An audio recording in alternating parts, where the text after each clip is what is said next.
Salut à tous, c'est Ciné Marvel. Mon dernier focus était consacré à Mysterio. Et aujourd'hui, nous parlerons de Ironmonger. Sur ce, bonne vidéo.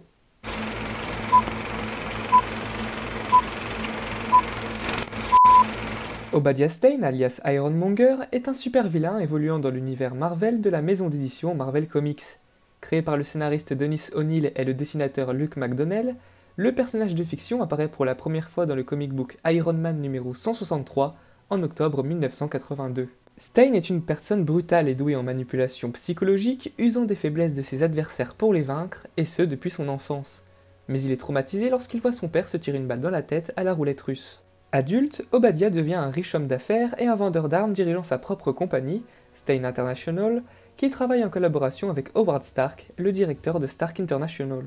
Lorsque ce dernier périt avec sa femme dans un accident de voiture, Obadiah décide de prendre la tête de sa société, maintenant dirigée par leur fils Tony Stark, alias Iron Man. Pour arriver à ses fins, Stane emploie comme à son habitude une série de coups psychologiques pour atteindre moralement Stark. Tony apprend finalement la supercherie, mais ne parvenant pas à obtenir la preuve de ses méfaits, il tombe dans l'alcoolisme, ce qui l'amène à cesser temporairement sa carrière en tant qu'Iron Man. Avec l'aide du Shield, Obadiah rachète Stark International et l'intègre à sa société, laissant ainsi Tony à sa déchéance, celui-ci devenant un vagabond sans abri. Stane fait ensuite des recherches et découvre des notes incomplètes et complexes à mettre en œuvre laissées par Stark sur la conception de l'armure de l'homme de métal. Il fait alors venir une équipe de scientifiques pour les analyser et utilise le résultat pour créer l'armure Ironmonger, bien plus puissante que celle d'Iron Man. Il découvrira ensuite que le super-héros et Tony Stark, qui est parvenu entre-temps à surmonter son addiction, sont une seule et unique personne. Stark et Stane s'affronteront à de nombreuses reprises, mais la nouvelle armure de Tony, le modèle Silver Centurion, parviendra à battre l'Ironmonger. Définitivement vaincu, Obadiah se suicide en retirant son casque, puis en se projetant un rayon prépulseur à bout portant en pleine tête.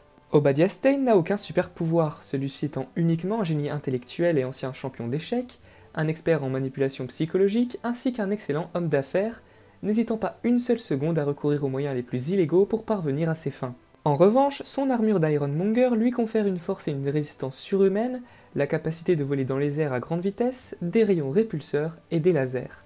Ironmonger offre un jeu de miroir assez intéressant puisqu'il est l'équivalent d'un Iron Man maléfique, celui-ci étant tout comme Tony un homme d'affaires intelligent doté d'une super armure. Même si c'est un ennemi que j'apprécie, il est vrai qu'il manque d'originalité pour la raison citée précédemment et qu'il peut parfois se montrer ennuyant. Obadiah Stane apparaît dans la série d'animation Iron Man Armored Adventures où il s'impose comme l'un des 3 antagonistes majeurs avec Justin Hammer et le Mandarin. Dans cette version, il prend le contrôle de Stark Industries après la mort de Howard Stark et découvre que son fils Tony est Iron Man. Il s'intéresse alors à son armure, qu'il espère obtenir pour la produire en masse et en tirer profit, et attaque le héros en tant que Ironmonger avant de tomber dans le coma. Le super vilain apparaît dans le MCU en 2008 sous les traits de Jeff Bridges dans le film Iron Man réalisé par Jon Favreau. Ici, Stane est le collaborateur de Tony Stark et était un bon ami de son père prénommé Howard.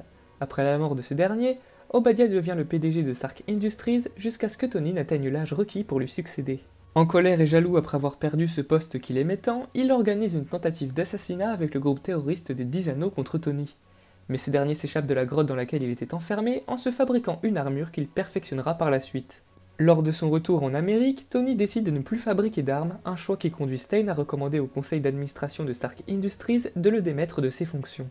Obadiah se rend ensuite en Afghanistan pour s'emparer des restes du prototype d'armure que Stark avait utilisé pour s'échapper, et en profite pour exécuter les terroristes des 10 Anneaux qui se trouvaient sur place. Avec ses alliés de Stark Industries, il crée sa propre armure appelée Ironmonger, mais l'équipe de scientifiques ne parvient pas à miniaturiser le réacteur Arc, pourtant primordial pour l'alimenter. Stane se rend donc chez Tony, le paralyse avec son taser, et arrache le réacteur de sa poitrine.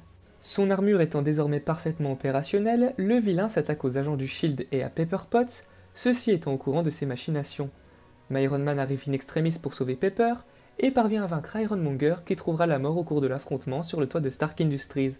On revoit furtivement le personnage en 2019 dans Spider-Man Far From Home, réalisé par John Watts. Dans ce flashback tiré d'une scène du premier Iron Man, il s'énerve contre William Ginter Riva, celui-ci ne parvenant pas à miniaturiser le réacteur Arc. On ne va pas se le cacher, Ironmonger n'est pas un antagoniste très marquant, la faute à un cruel manque de motivation un minimum profonde et intéressante. Il faut toutefois souligner qu'il s'agit du tout premier super-vilain du MCU, et ça c'est plutôt symbolique, même s'il est très peu probable qu'on le revoie à l'avenir.